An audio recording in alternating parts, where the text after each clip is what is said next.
22 West 135th Street in Harlem. The subject of our interview today is a discussion of the new Malcolm X, if there is such an animal. And I'd like to start right in talking with Malcolm about his physical appearance. When he asks the question, is there a new Malcolm X? Because what he's demanding is for there to be a new me, while there's not yet been a new him, which means I'm supposed to change before white people change. As long as there's an old problem, the same old problem, I don't see how there can be a new Malcolm X or a new any other kind of black man. Well, haven't you said things recently that you weren't saying in the past about white people? You're not calling them all devils anymore? Well, if you notice, I never did say that the white man was the devil. I always said Mr. Muhammad says the white man is the devil. And one thing, you can take every speech or lecture that I've ever made, and I've never made an independent statement on my own at any time. I've quoted Muhammad.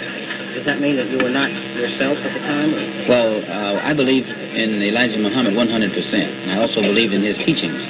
And I represented it in that sense and in that capacity. And when Elijah Muhammad taught that the white race was a race of devils, that heaven was on earth, that heaven was in Mecca, in Arabia, and that because the white race was a race of devils, none of them could enter the holy city of Mecca in Arabia.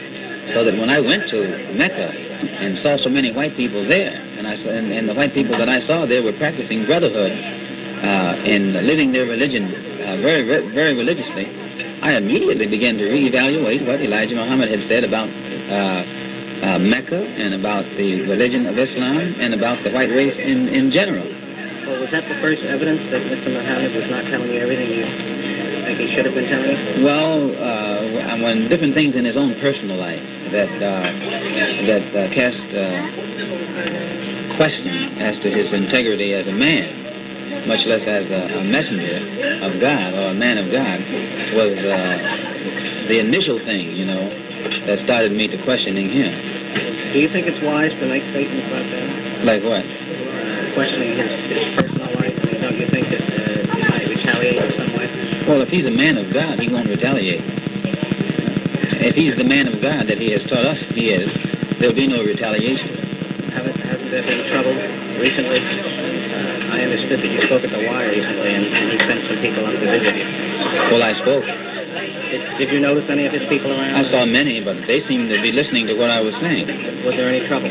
I don't know if they came for trouble. I thought they listened quite attentively to what I was saying, and I think many of them learned something. Have you pulled many of his followers away into your organization? Not purposely. Many of his followers have left him. But they left him after finding out what was going on. I see. What about your beard? I noticed that's a new thing with you. What does that mean? Is it a symbol of anything? It has no particular meaning other than that it probably reflects the change that I've undergone and am still undergoing. And will you shave it off one day? Certainly. I might leave it on forever, or I might shave it off in the morning. I'm not dogmatic about anything. I don't intend to get in any more straight jackets. What do you mean any more straight? I don't intend to let anybody make my mind become so set on anything that I can't change it according to the circumstances and conditions that I happen to find myself in. You formed a group called the Muslim Mosque Incorporated, right? Well, what is the main difference between that group and Mr. Muhammad? Well, trying to learn and practice the religion of Islam as it's practiced in the holy city of Mecca and in the Muslim world. And the Muslim Mosque Incorporated doesn't teach that the white race is a race of devils. It teaches the brotherhood of man in the same way that the religion of Islam teaches the brotherhood of man. And the Muslim Mosque Incorporated fights against racism in all forms. We're against racism, segregation. We're against anything that's designed to alter or curtail the freedom of human beings. Plus, Muslim Mosque Incorporated differs in this sense too, in that it has been accepted by and endorsed by and is supported by all of the official religious bodies in the Muslim world, whereas the Black Muslim movement is condemned by the official religious bodies in the Muslim world. You've been traveling a good deal recently. Can you tell me a little bit about your experiences relative to where you've been? Well, I was in Cairo, in Mecca, Arabia, in Kuwait, in Beirut, Lebanon, Khartoum, Sudan, Addis Ababa in Ethiopia, Nairobi in Kenya, Zanzibar, Dar es Salaam in what is now Tanzania, and Lagos, Nigeria, Accra in Ghana, Monrovia in Liberia, and Conakry in Guinea, and Algiers in Algeria. And during my tour of those various cities or countries, I spent an hour and a half with President Nasser in Egypt. I spent 3 hours with Nyerere, President Nyerere, President of Tanzania. I spent several days with Jomo Kenyatta, and in fact I flew with Jomo Kenyatta and Prime Minister Milton Obote of Uganda from Tanganyika, from Dar es Salaam to Kenya. I saw Azikwe, and I had an audience with Azikwe, President Azikwe, also with President Nkrumah, and I lived 3 days in Sekou Touré's house in Conakry. And I cite this to show that everywhere I went, I found people at all levels of government and out of government, with open minds, open hearts, and open doors. I see. How long was the trip? I was away almost 5 months. And do you think you've learned very much? Oh yes, I've learned a great deal, because in each country that I visited, I spoke with people at all levels. I had an open mind. I spoke with heads of state. I spoke with their ministers. I spoke with cabinet members. I spoke with kings. I was the guest of state again when I revisited Saudi Arabia. I spoke with members of King Faisal's family. I don't know how many foreign ministers I spoke with in the Middle East and in Africa, and all of them discussed our problems quite freely. Is the Negro's problem in America? Oh yes, yes. Did they seem to know much about it? Oh yes. Not only did they seem to know much about it, but they were very sympathetic with it. In fact, it's not an accident that in the United Nations, during the debate on the Congo problem in the Security Council, that almost every one of the African foreign ministers tied in what was happening in the Congo with what's happening in Mississippi. Do you think this changes the minds of any Mississippians here in this country? Well, the Mississippian, it's not a case of changing the mind of the Mississippian as much as it's a case of changing the mind of the Americans. The problem is not a Mississippi problem. It's an American problem. Do you think that it's getting any better, the situation? No, it'll never get any better until our people in this country learn how to speak the same language that the racists speak. If a man speaks French, you can't talk to him in German. In order to communicate, you have to use the same language he's familiar with. And the language of the racists in the South is the language of violence. It's the language of brutality and power and retaliation. Do you think this is what the Negro should subscribe to? The Negro should, if he's going to communicate, he has to subscribe to whatever language the people use that he's trying to communicate with. And when you're dealing with racists, they only know one language. And if you're not capable of adopting that language or speaking that language, you don't need to try and communicate with those racists. Well, Dr. Martin Luther King the other night was honored in Harlem after receiving the Nobel Peace Prize. And he said, if I can quote him, if blood must flow in the street, brothers, let it be ours. I was sitting in the audience. I heard him say that. What do you think of that statement? I think if there's going to be any flowing of blood, it should be reciprocal. Reciprocal. It should flow. The flow of blood should be two ways. Black people shouldn't be willing to bleed unless white people are willing to bleed. And black people shouldn't be willing to be nonviolent unless white people are going to be nonviolent. Well, do you think the majority of Americans are nonviolent? No. If the majority of Americans were nonviolent, America couldn't continue to exist as a country. Is America nonviolent in the Congo? Or is she nonviolent in South Vietnam? You can't point to a place where America is nonviolent. The only people that they want to be nonviolent are American Negroes. We're supposed to be nonviolent. When the world becomes nonviolent, I'll become nonviolent. When a white man becomes nonviolent, I'll become nonviolent. I heard talk recently about Negroes getting money together and hiring a mafia to take care of some of the murderers. We need to hire a mafia, but units should be trained from among our people, who know how to speak the language of the Klan and the Citizens Council. And at any time, any Ku Klux Klan inflicts any kind of brutality against any Negro, we should be in a position to strike back. We should not go out and initiate violence against whites indiscriminately.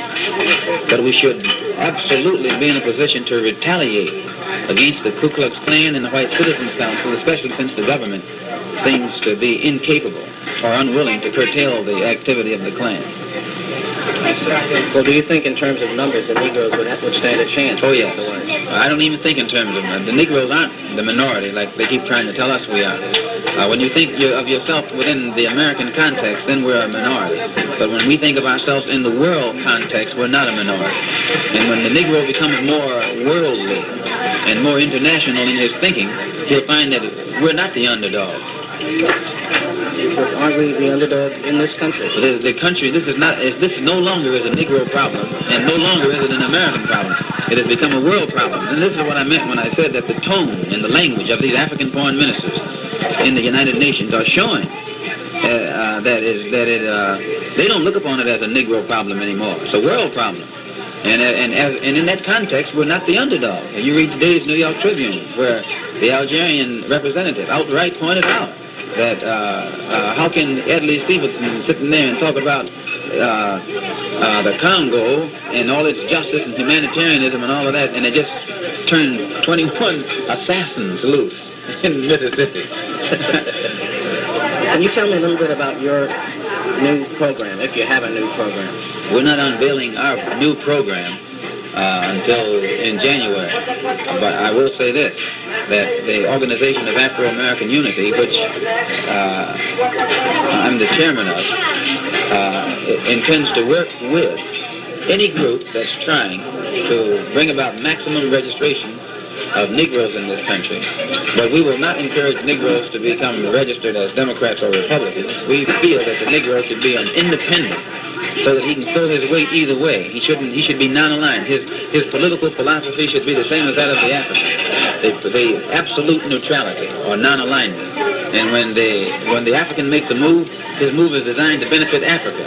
And when the Negro makes a move, our move should be designed to benefit us, not the Democratic Party or the Republican Party or some of these machines.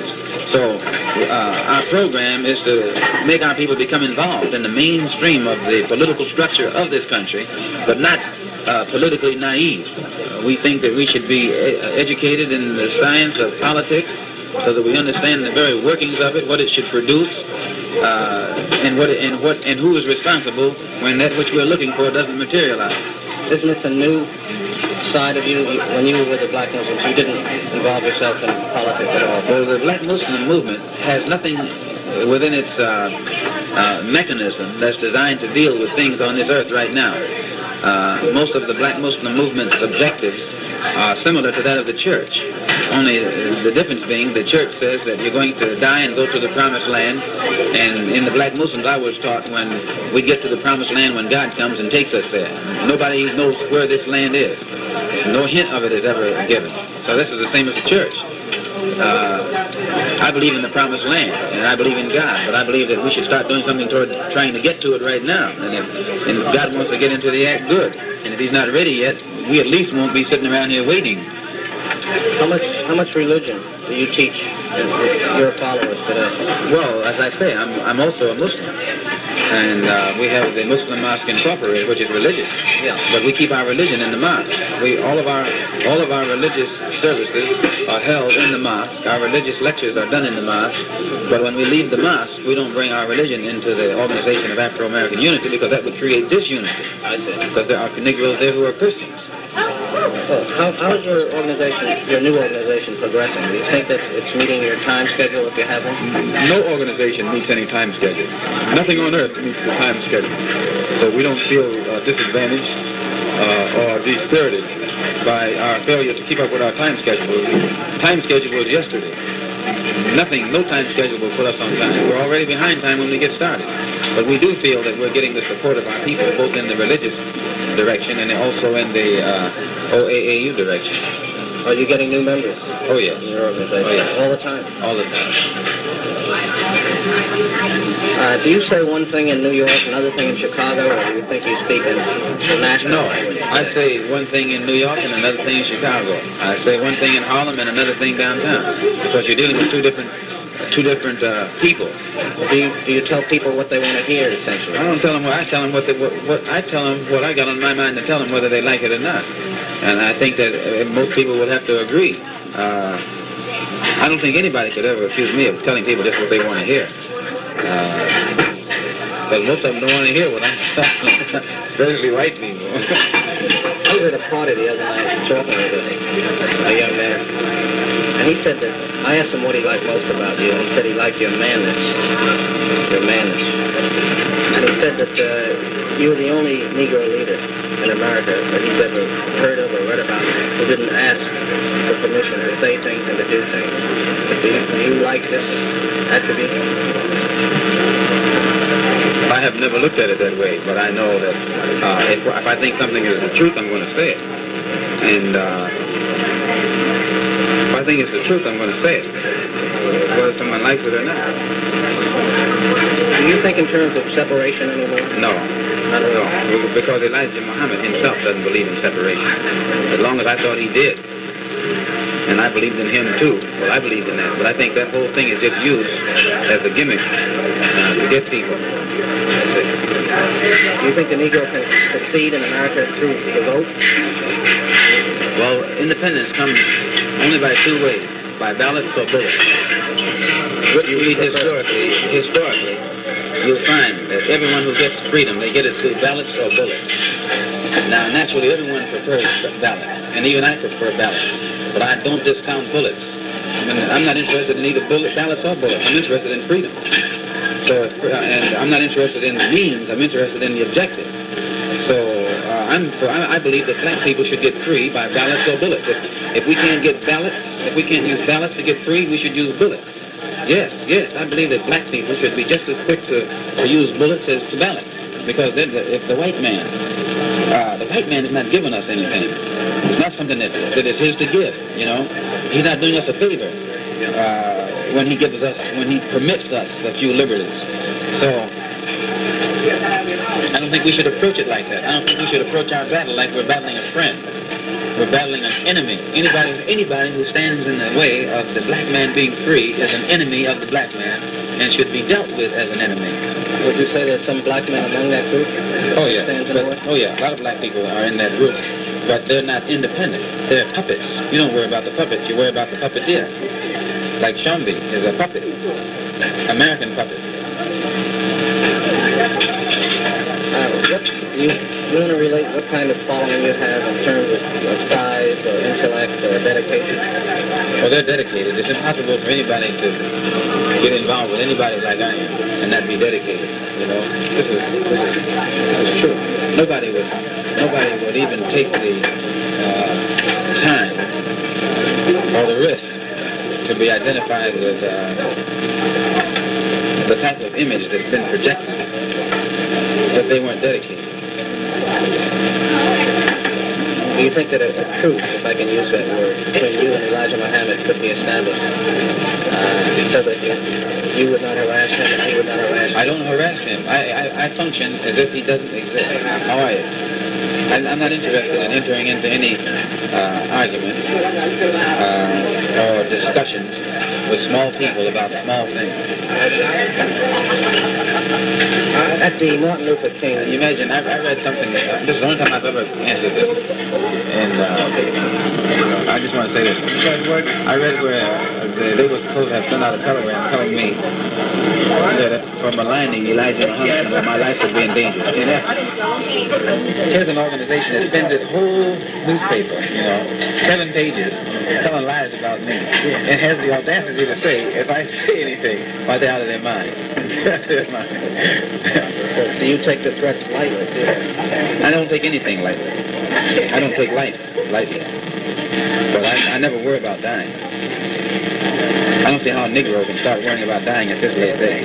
But I think Negro organizations that talk about killing other Negroes should first go and practice some of that killing skill on the Ku Klux Klan and White Citizens Council. So don't you have any faith in the FBI or in the No. I don't even have any faith in the president. I don't think the burden should be upon the FBI or J. Edgar Hoover. It's on the president. I don't have any faith in the president. I think the president is just as in the same category with Hoover. What category is that? The category that he placed himself in when he attacked the Nobel Peace Prize-winning nonviolence advocator, Martin Luther King. What do you think of Dr. King? He's a man. He's a human being that is trying to keep Negroes from exploding, so white folks won't have too much to worry about. Would you say he's getting in the way of Negro progress? Of Negro what? Progress? Well, the Negro will never progress nonviolently. Well, what were your thoughts when King was receiving the awards last week? Well, to me, it represented the fact that the struggle of the Negro in this country endorsed at the international level.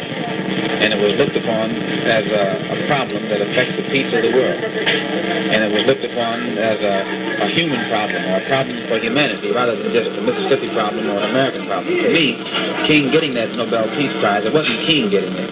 It was the fact, it represented the awareness on the part of the world that the race problem in America could upset the peace of the world. And this is true. Now, if King can get... So I don't think that King got the prize because he had solved our people's problem.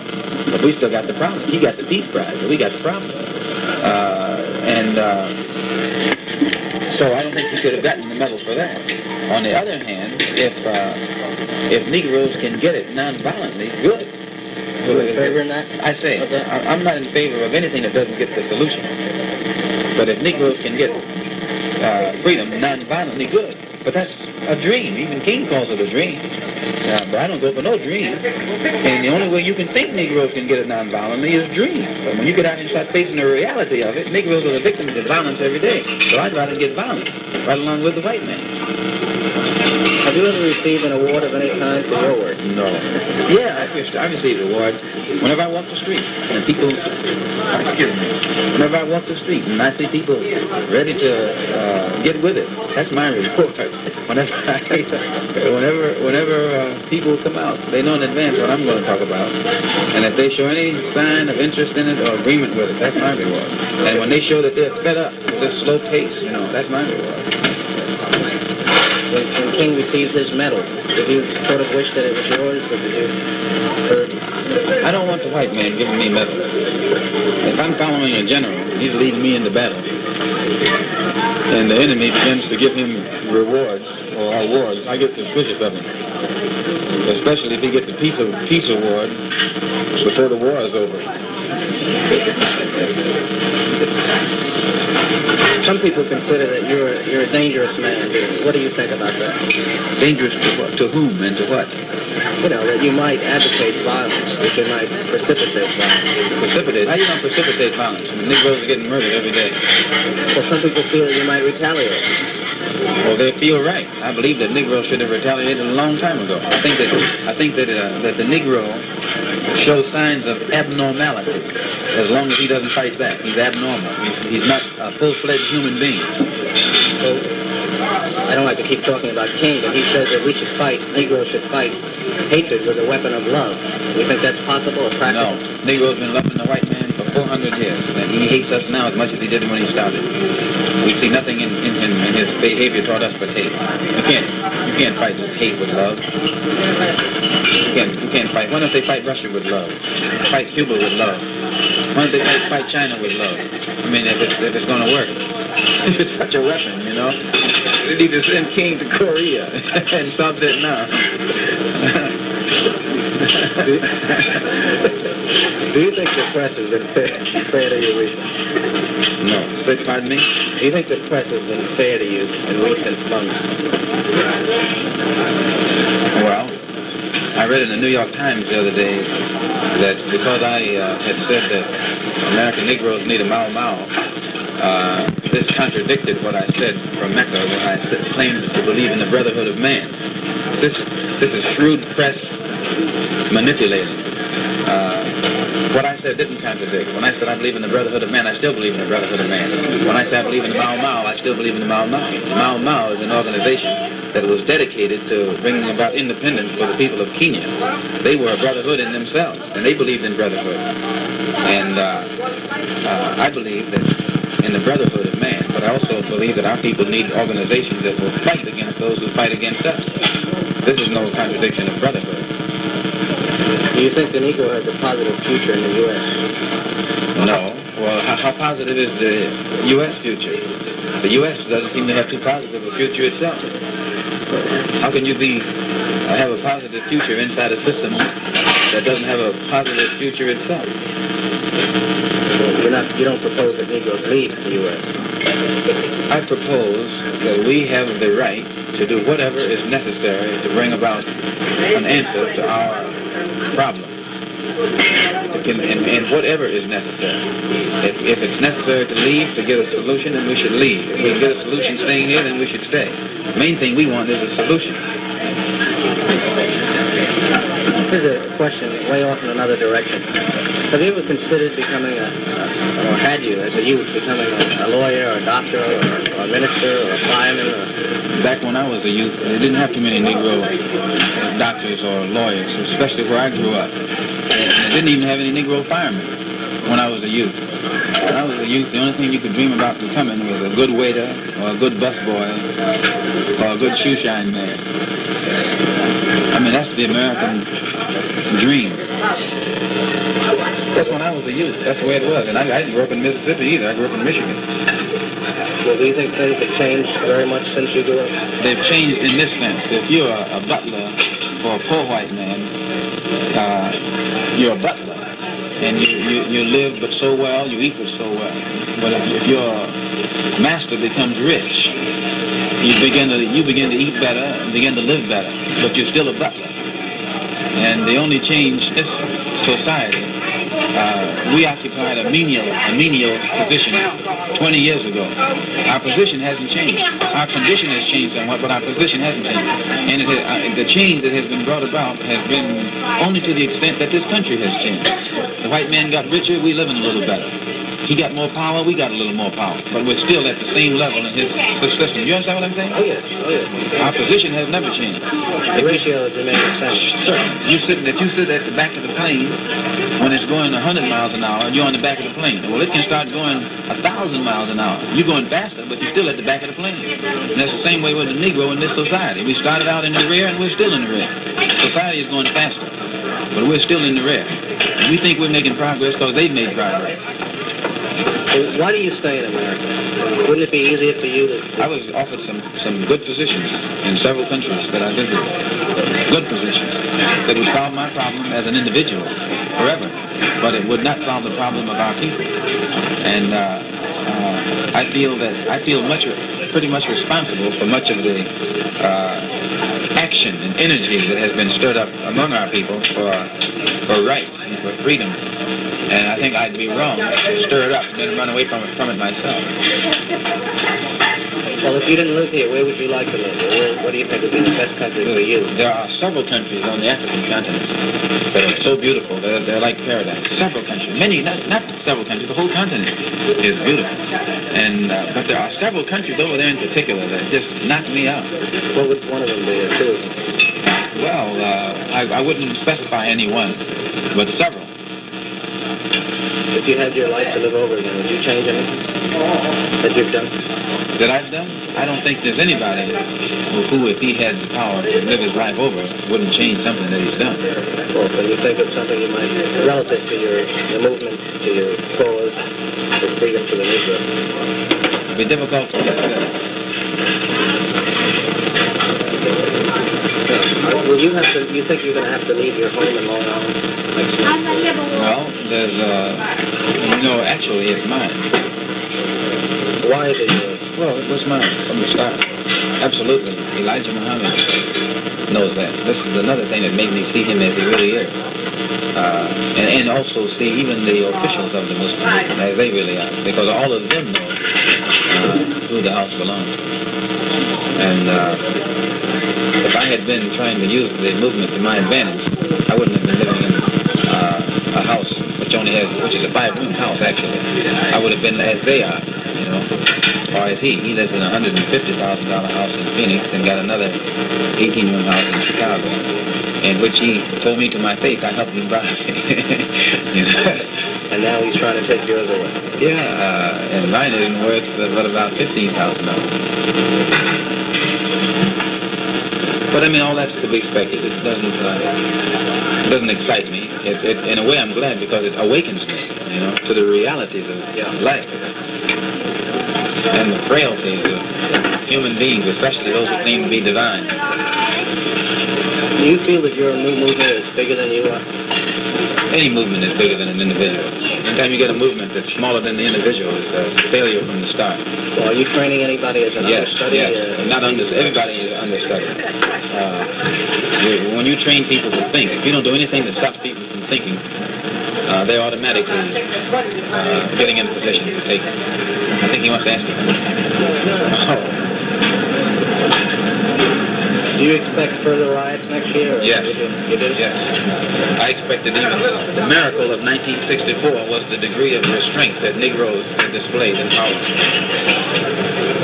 The miracle of 1964 was the ability of the Negroes to restrain themselves and contain themselves, because there's no place where Negroes are more equipped and capable of retaliation than right here in Harlem. Do you think the Negro is still sleeping, the average Negro in America? No, the average Negro in Harlem is not asleep. And he's awake, and he's doing a lot of thinking. I think more so than any place else. But Negroes, by and large, everywhere are thinking. Can you give me a capsule opinion on some of the following people, if you care to? Yeah. Adam Clayton Powell. What do you think? Powell is actually the most independent black politician in America. He's in a better position to do more for black people than any other politician. Is he doing it? And the reason he's in that position is because he's in an area where people support him. They support him, whereas many other Negro politicians don't get that type of support. People in Harlem are just independent-minded. They would go for a black man whether the machine liked it or not. So Powell is in a tremendous position. And with his position also goes responsibility. And I think he should see his responsibilities with the same clarity that he sees his powerful position. What about Roy Wilkins? Well, I heard Roy at the rally the other night say that he was 3/4 or 1/4 Scandinavian, you know, and he seemed to be lost in that Scandinavian dream somewhat that night. Martin Luther King, well, we've talked about him. Well, every time I hear Martin, he says he got a dream. And I think that the Negro leaders have to come out of the clouds and wake up and stop dreaming and start facing reality. Do you ever think of Whitney Young? Whitney seems to be more down to earth, but he doesn't spend enough time around Negroes. He seems to be down to earth. He's a young man for one thing, but not enough Negroes know him. When I say you need to be around Negroes, not enough Negroes know Whitney Young. Whitney Young could walk around Harlem all day long, and probably 5 people wouldn't even know who he was. Yet he's supposed to be one of our leaders. So he should make himself more known to those who are following him. Well, where are you headed? Where do you think your future lies? I think one of the most sincere of those big 6 is James Farmer. You missed asking me about him. But I think James Farmer seems sincere. And I get the impression when I watch Farmer that he could be another Mandela. Mandela, you know, was a man who advocated nonviolence in South Africa until he saw that it wasn't getting anywhere. And then Mandela stepped up and had to resort to tactical violence, which showed that Mandela really was for the freedom of his people. He was more interested in the end than he was the means, whereas many of the Negro leaders are more straitjacketed by the means rather than by the end. So where are you headed? What do you think your future is? I have no idea. No idea. I have no idea. I'm for freedom. I can capsulize how I feel. I'm for the freedom of the 22 million Afro-Americans by any means necessary. By any means necessary. I'm for freedom. I'm for a society in which our people are recognized and respected as human beings, and I believe we have the right to resort to any means necessary to bring that about. So when you ask me where I'm headed, how can I say? I'm headed in any direction that would bring us some immediate results.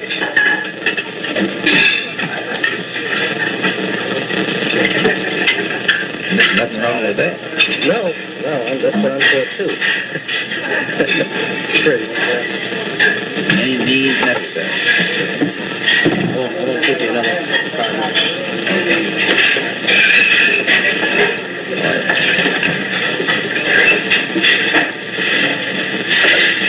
Do you think?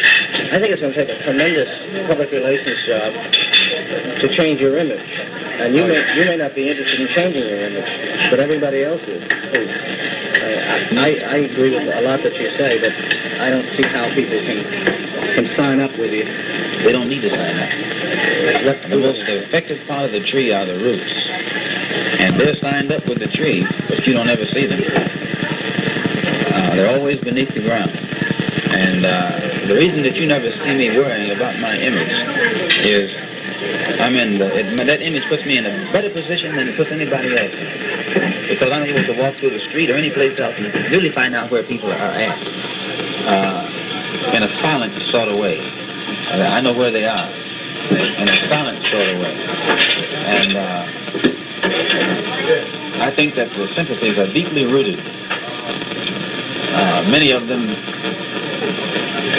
Plus also, it puts me in a position wherever I go, people know where I stand in advance. And doors that would normally be closed to American Negroes, I don't find them closed to me. Anywhere. Doesn't make a difference. Anywhere. So you're saying that because of your outspokenness, your honesty, people know where I stand. They know where I stand. And you see, I'm not standing in an unjust position. This is the thing. Whatever I say, I'm justified. If I said that Negroes should get out of here right tomorrow and go to war, I'm justified. Really, it may sound extreme, but you can't say that they wouldn't be justified. If I said right now that we should go down and shoot 15 Ku Klux Klansmen in the morning, you may say, well, that's extreme, but you can't say I'm not justified. This is what I mean. I think that the stand that I'm taking is justified. Many others might not take it. Louis Lomax wrote a book a while back called When the Word is Given. Yeah. Can we still look forward to that word? Where's Louis Lomax?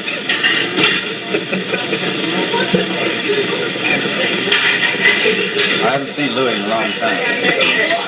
I think he wrote the book and then moved out on the West Coast somewhere. Well, what I've tried to do is to find out if there was a new Malcolm X. There is a new one in the sense that perhaps in approach, and my travels have broadened my scope, but it hasn't changed me. I can get along with white people who can get along with me, but you don't see me trying to get along with any white man who doesn't want to get along with me. I don't believe in that. You got to get another religion. Will you continue? Some people have said in the past that you have rid dope from the bodies of a lot of black people in Harlem. Is that true, first of all? I think they rid dope from themselves. If you give people something to hang on to, they'll cure themselves. They get the incentive to cure themselves. And when you give them an image of themselves that's positive, then they'll try and live a positive life. If you give them an image of themselves that's negative, then they'll fall victim to all these negative things. Do you think the city has failed to give the Negro something positive? Oh, yeah. The city, the state, and the country itself has failed. Do you think dope addiction could be cleaned up? Oh, yes. Yeah. Yes. What do you think it would take? Money or? Both. Money and... Teaching. Teaching. Yes. I need some coffee. You like coffee?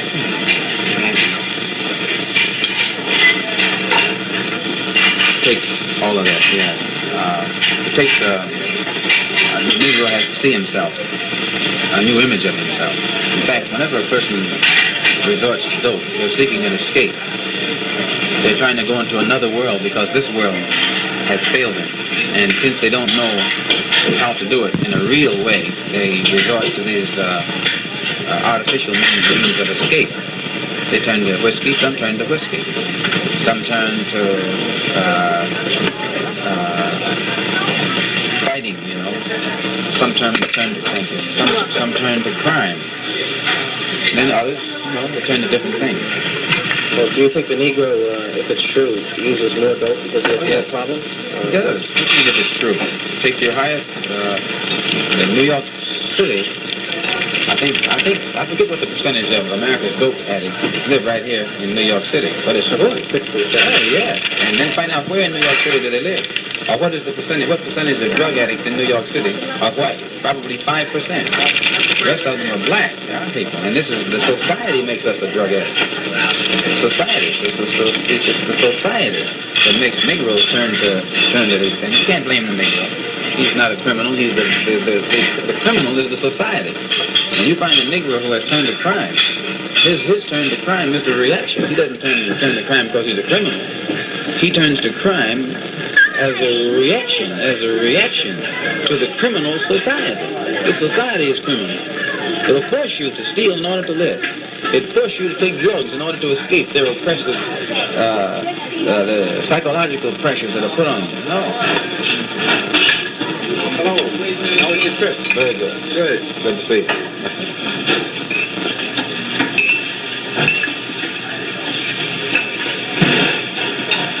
When you get old and retire, I'll never get old. What does that mean? Well, I'll tell you what it means. If you read, you find very few people who think like I think live long enough to get old. I'll tell you what I mean when I say that. When I say by any means necessary, I mean it with all my heart and my mind and my soul. That a black man should give his life to be free. But he should also be willing to take the life of those who want to take his. It's reciprocal. And when you really think like that, you don't live long. But if freedom doesn't come in your lifetime, it'll come to your children.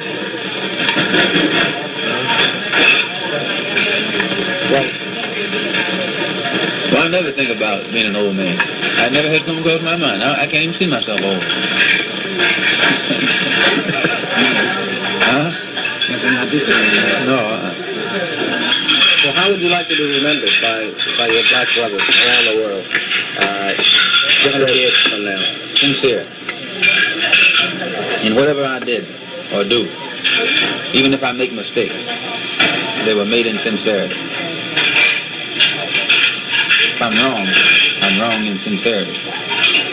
I think that the best a person can be is sincere. He can be wrong. If he's sincere, you can put up with him. But you can't put up with a person who's right if he's insincere. Deal with a person's sincerity and respect the person for their sincerity than anything else. Especially when you're living in a world that's so hypocritical.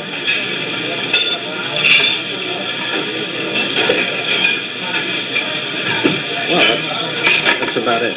This is an era of hypocrisy. The time that we live in should rightfully be labeled the era of hypocrisy. When white folks pretend that they want Negroes to be free, and Negroes pretend to white folks that they really believe white folks want them to be free. It's an era of hypocrisy, brother. You fool me and I fool you. This is the game the white man and the Negro play with each other. You pretend that you're my brother, and I pretend that I really believe you're my brother. Do you think there's going to be more killings and more bombings in Mississippi and Alabama and all over? In the north as well as the south. There might be even more in the north because, you see, one dangerous thing King does. I'll tell you the real danger of Martin Luther King. King himself probably is a good man, means well and all that, sincere. But the danger is white people use King. They use King to satisfy their own fears. They blow him up. They give him power beyond his actual influence because they want to believe within themselves that Negroes are nonviolent and patient and long-suffering and forgiving. White people want to believe this so bad because they're so guilty. Well, the danger is when they blow up King and fool themselves into thinking that Negroes are really nonviolent and patient and long-suffering, what they're doing is they got a powder keg in their house. And instead of them trying to do something to defuse the powder keg, they putting a blanket over it and trying to make believe that this is no powder keg, this is a couch that we can lay on and enjoy. I think that there are white people in the South who dislike King with the same intensity that white people in the North dislike you. I don't believe that. I believe that the white people in the South are praying in the secrecy of their closet that King never died. Because if King stopped teaching that stuff about nonviolence to those Negroes in the South, and there are more Negroes in the South than there are Negroes in the North. In some of those places down there, Negroes outnumbers the white man. And he can outfight the white man anyway. And if that Negro ever gets away from that churchy nonviolence and goes on the warpath, you have hell. You have hell in the South. No, I believe this. No, the King is the best thing that ever happened for him. Down south, up north, out west, and here in the east. He's the best thing that ever happened for white folks. For white folks. But as long as anybody who keeps Negroes nonviolent, that helps white folks. It doesn't help Negroes. What about And I'm not saying that against King. Yeah, I'm not criticizing King. Personally, I think he's a good fellow. He's doing the best he can. What about Negro economic independence? You used to talk about that. Do you still talk about it? Are you still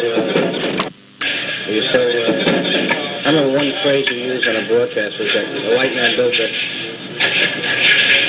I think a $500,000 supermarket, and the Negro built a $2 million church. Yeah, this is true. Right out there where I live. And then the Negroes in the church had the audacity to pick the white man because he wouldn't give him a job. they put their $2 million in a church, and he put his $200,000 in a supermarket. And the only one the church could employ was the preacher.